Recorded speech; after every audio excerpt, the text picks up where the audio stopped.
Bonjour et bienvenue sur l'espace dédié au site mécaniqueuniverselle.net qui essaie de démontrer que l'humanité se dirige progressivement, l'humanité dans son ensemble se dirige progressivement vers son ultime perfection. La paix universelle, la fraternité et la spiritualité ultime, c'est-à-dire celle que toutes les grandes spiritualités d'ailleurs connaissent, c'est l'extase, l'accession à l'extase facile. Pour l'instant, elle est difficile, cette accession à l'extase.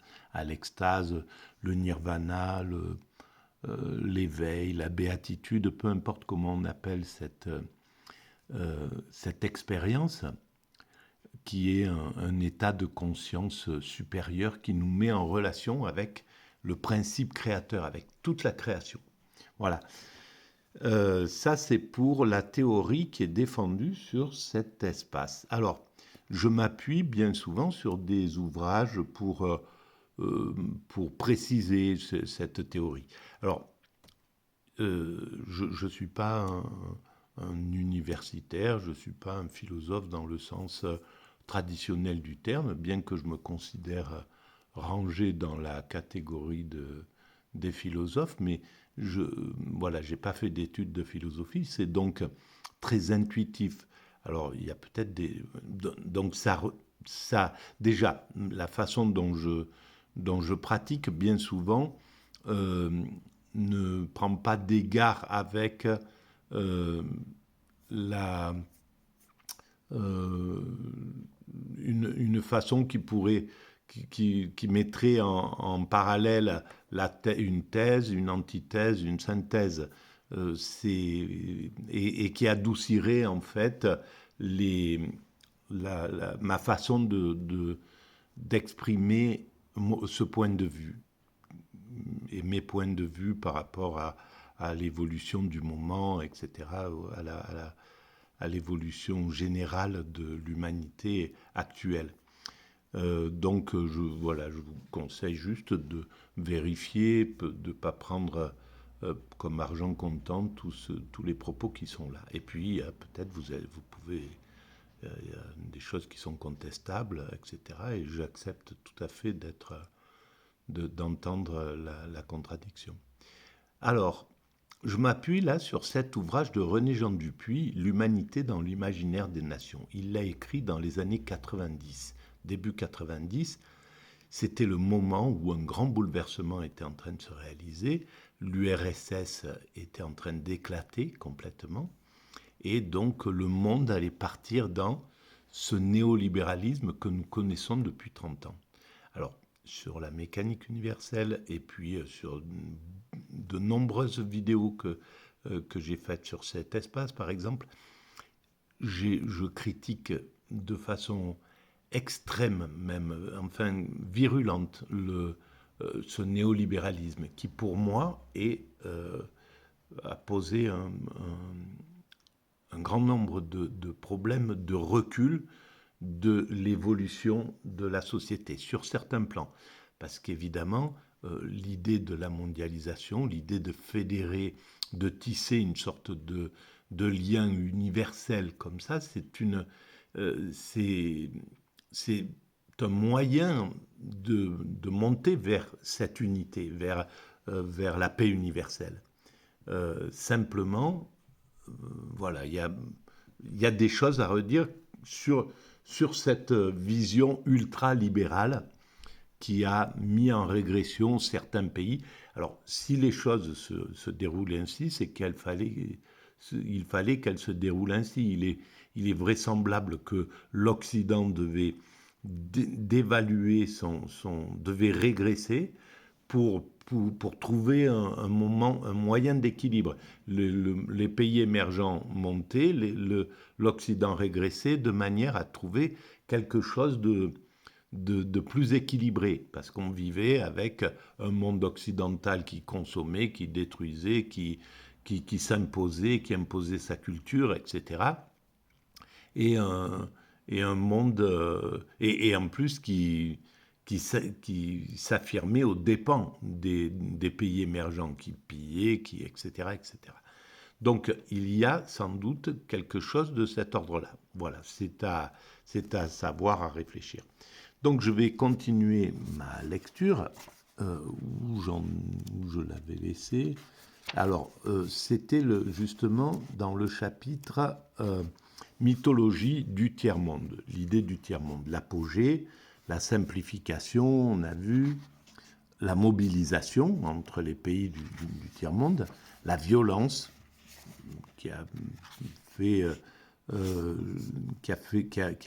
mis du monde en révolution et qui a voulu, c'était les années un petit peu 70, où le monde a voulu vraiment, le monde, ce qu'on appelait alors le tiers-monde, a voulu vraiment s'émanciper et puis contester cette hégémonie du capitaliste, en fait, en clair. Alors, là, on arrive à l'amertume. Le tiers-monde est-il parvenu au désenchantement ? Il faut ne pas oublier que ça a été écrit en 1990. À celui qui survient lors du couchant des songes. Au désenchantement, à celui qui survient lors du couchant des songes. Depuis 1980, la fête d'images qu'il avait célébrée dans la décennie précédente s'est éteinte. Alors, la fête d'images, à mon sens, elle était pleinement exaltée quand l'URSS, le communisme était enviable encore, promettait la libération des peuples, de l'oppression des dictateurs, etc., dans les pays où la lutte entre communisme et capitalisme se déroulait. Malheureusement, on a vu, par exemple, des pays qui commençaient à s'émanciper, admettons l'Afghanistan dans les années 70, ce combat entre les deux dominants du moment, c'est-à-dire le capitalisme, les USA et l'URSS, a fait que l'Afghanistan est tombé dans le chaos, avec l'émergence des fondamentalistes qui ont été soutenus en réalité par le clan américain pour combattre les Russes de façon stratégique. C'était une question d'aller se poser, d'aller s'installer aux frontières de l'URSS, de neutraliser, de contenir. L'idée, c'était de contenir l'autre, de le neutraliser, de l'empêcher de bouger, en somme. C'était ça. Donc, pour des raisons stratégiques, l'être humain, les pays, les nations n'ont plus aucune importance pour les grandes puissances. Et là, c'est extrêmement criminel. Et il faudra que ce type d'acte soit complètement jugé pour qu'on puisse poser des interdits et empêcher ce genre de choses. Le fait d'aller se battre par peuple interposé, chose que nous retrouvons exactement aujourd'hui avec le peuple ukrainien, qui sert de centre de tuerie, en fait, entre les deux puissances, c'est-à-dire l'URSS et l'OTAN. Donc, ces choses-là, il va falloir... Parce que maintenant, elles sont au grand jour. C'est clair, c'est évident que c'est ce qui se passe. Voilà, l'humanité ne se laisse plus enfumer par les idées, par la propagande. La propagande est là, bien sûr qu'elle touche encore une grande partie de la population qui n'a pas accès à Internet, qui est contrainte de s'informer à travers les médias de l'oligarchie. Donc, c'est ce problème. Mais, voilà, globalement, ça sera fini. On ne pourra plus abuser comme ça le peuple. Donc il faut que le monde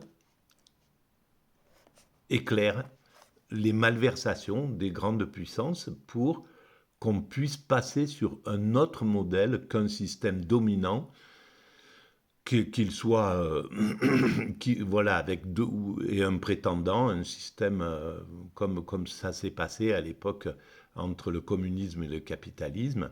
C'était voilà comme à l'époque où nous étions encore des primates naturels, deux dominants qui se faisaient face pour le leadership, voilà, et qui n'ont pas de qui s'en fichent d'écraser les petits au passage, de maltraiter le, le reste du groupe. Amertume. Le tiers-monde est-il parvenu au désenchantement, donc? Les signes de cette dégradation sont fort nets. Le tiers-monde a éclaté. Le développement semble inaccessible. Et là, je pense que cet éclatement, il est évidemment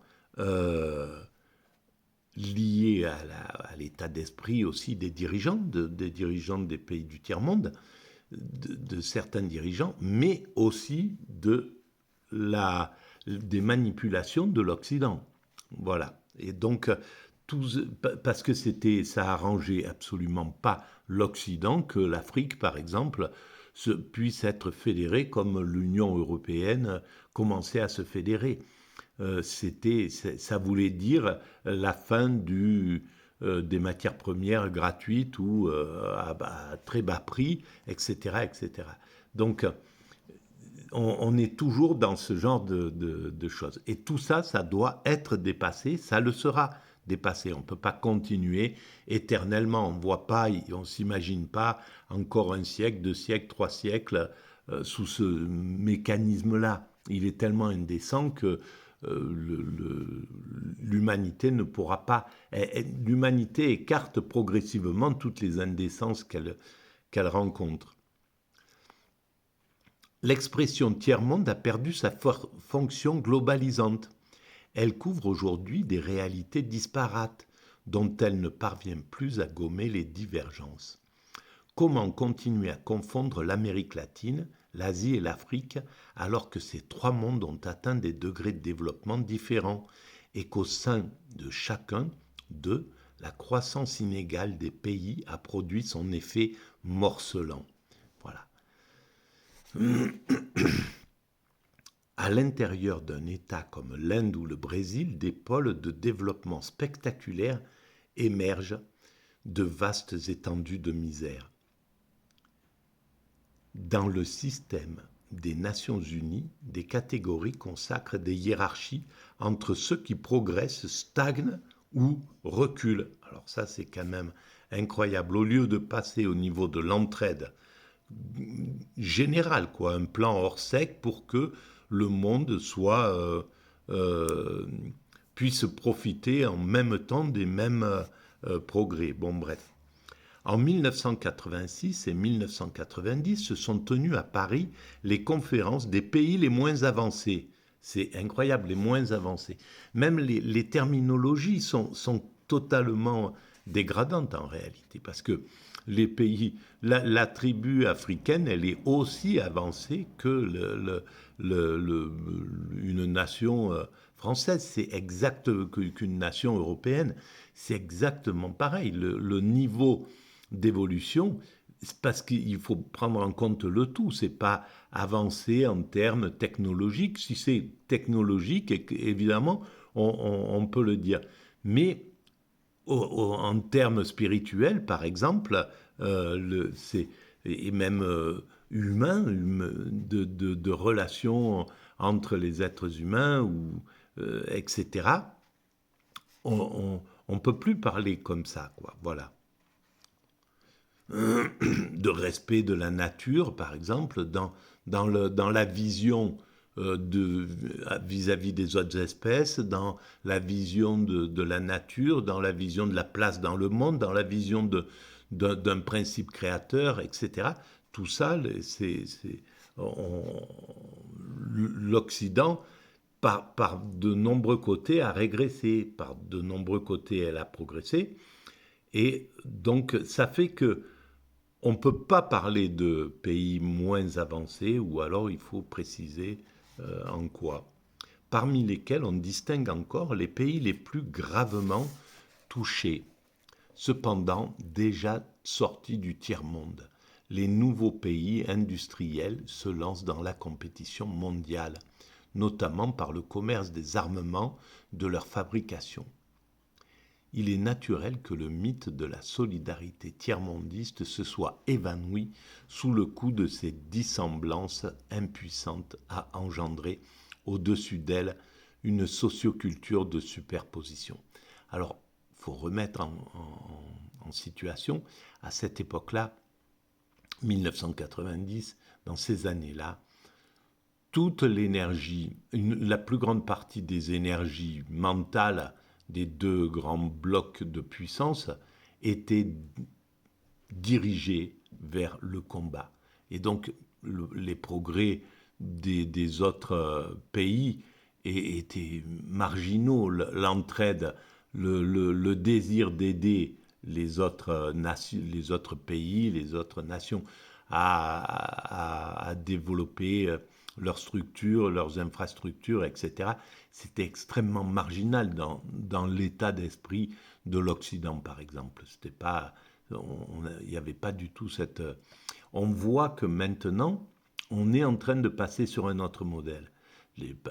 Et grâce aux Chinois, par exemple, qui proposent justement alors, ce n'est pas des saints, on ne va pas dire qu'ils ont une vision totalement altruiste du continent chinois, par exemple, où ils sont en grand nombre, mais ils apportent un nouveau modèle d'échange.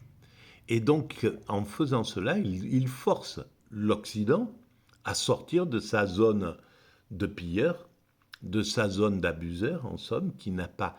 Donc, d'élever son niveau d'éthique vis-à-vis des autres. Et l'Afrique, qui est un continent extrêmement vigilant et avec une jeunesse complètement éveillée, ne se laissera plus du tout abuser. Et donc là, on est à la veille d'un monde qui va complètement changer avec des forces émergentes qui vont clairement imposer leur vision parce qu'ils seront les faiseurs de rois, en somme. Donc, à mon sens, ça peut se diriger comme ça, à part si les deux grandes puissances, les BRICS d'un côté, l'Occident de l'autre, ce qu'on appelle l'Occident de l'autre, décident de faire tomber les armes et de dire, ça serait une explosion de niveau de conscience, ça voudrait dire que les dominants occidentaux, d'un seul coup, monteraient sur un niveau de conscience incroyable, quoi. Voilà, le même niveau que leurs peuples ont déjà atteint, parce que les peuples occidentaux sont pacifistes, ont envie de fraternité, ont envie de partage, ont envie de tourisme, de se rencontrer, etc., en toute fraternité.